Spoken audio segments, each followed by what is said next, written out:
ચૂંટણી પંચે એસબીઆઈ દ્વારા આપવામાં આવેલી ઇલેક્ટોરલ બોન્ડની માહિતી બે ભાગમાં રાખી છે. ચલો જાણીએ ગુજરાતની કઈ કંપનીઓએ પક્ષોને મોટું દાન આપ્યું. તમે જોઈ રહ્યા છો ન્યૂ ગુજરાતી ન્યૂઝને. તમારી સાથે હું છું કિશન ત્રિવેદી. ચૂંટણી પંચે અંતિમ તારીખના એક દિવસ પહેલા ગુરુવારે ચૂંટણી બોન્ડ અંગે એસબીઆઈ તરફથી પ્રાપ્ત ડેટા અપલોડ કર્યો હતો.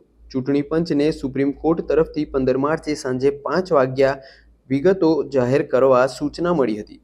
તે જ સમયે સુપ્રીમ કોર્ટના નિર્દેશોને અનુસરીને એસબીઆઈએ 12 માર્ચે ચૂંટણી પંચને ઇલેક્ટોરલ બોન્ડ સંબંધિત ડેટા પ્રદાન કર્યો હતો. ચૂંટણી પંચે એસબીઆઈ દ્વારા આપવામાં આવેલા ઇલેક્ટોરલ બોન્ડની માહિતી બે ભાગમાં રાખી છે.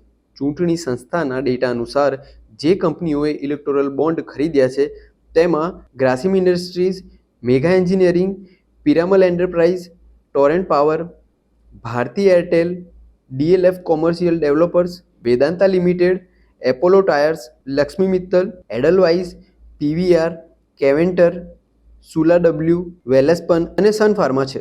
ખાસ વાત એ છે કે ઇલેક્ટોરલ બોન્ડ ખરીદનારી કંપનીઓમાં અદાણી, ટાટા અને અંબાણીની કંપનીઓનો સામેલ નથી. બોન્ડની વિગતોમાં ગુજરાતના ઉદ્યોગપતિનું પણ બોન્ડની ખરીદી કરી રાજકીય પક્ષોને દાન આપ્યું હોવાનું જાણવા મળ્યું છે. વિગતો અનુસાર રાજ્યની ટોરેન્ટ, ઝાયડસ, ઇન્ટાસ, એલેમ્બિકનો સમાવેશ આ યાદીમાં છે. તો બીજી તરફ જાણીતી કંપની અરવિંદ, નિરમાનો પણ સમાવેશ છે. આ યાદીમાં ગુજરાત રાજ્યમાંથી સૌથી વધુ બોન્ડ ખરીદી રાજકીય અનુદાન આપવામાં ટોરેન્ટ જૂથની ફાર્મા અને પાવર કંપનીઓ અવ્વલ આવે છે. આ યાદીમાં કેટલાક વ્યક્તિગત રીતે બોન્ડની ખરીદી કરનાર ગુજરાતીઓનો પણ સમાવેશ થાય છે. ચલો જાણીએ કઈ કંપનીએ કેટલા બોન્ડની ખરીદી કરી. ટોરેન્ટ જૂથ 184 કરોડ રૂપિયા, વેલેસ્પન જૂથ 55 કરોડ રૂપિયા, લક્ષ્મી મિત્તલ 35 કરોડ રૂપિયા, ઇન્ટાસ 20 કરોડ રૂપિયા, ઝાયડસ 29 કરોડ રૂપિયા, અરવિંદ 16 કરોડ રૂપિયા, નિરમા 16 કરોડ રૂપિયા, એલેમ્બિક 10 કરોડ રૂપિયા. ચલો હવે જાણીએ કયા પક્ષે ચૂંટણી બોન્ડ્સ કેશ કરાવ્યા.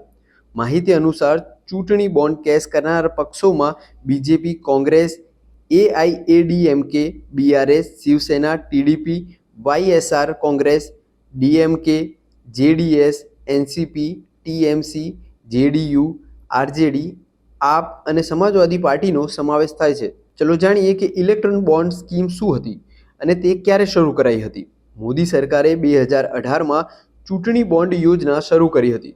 ત્યારે સરકારે દલીલ કરી હતી કે આનાથી રાજકીય પક્ષોને મળતા ભંડોળમાં પારદર્શિતા આવશે, જેને રાજકીય પક્ષોને આપવામાં આવતા રોકડદાનના વિકલ્પ તરીકે જોવામાં આવતું હતું.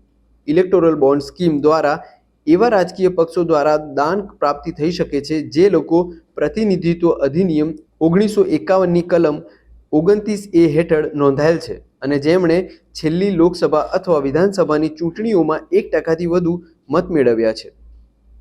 આવી લેટેસ્ટ અને અપડેટેડ માહિતી માટે જોતા રહો ન્યૂ ગુજરાતી ન્યૂઝ.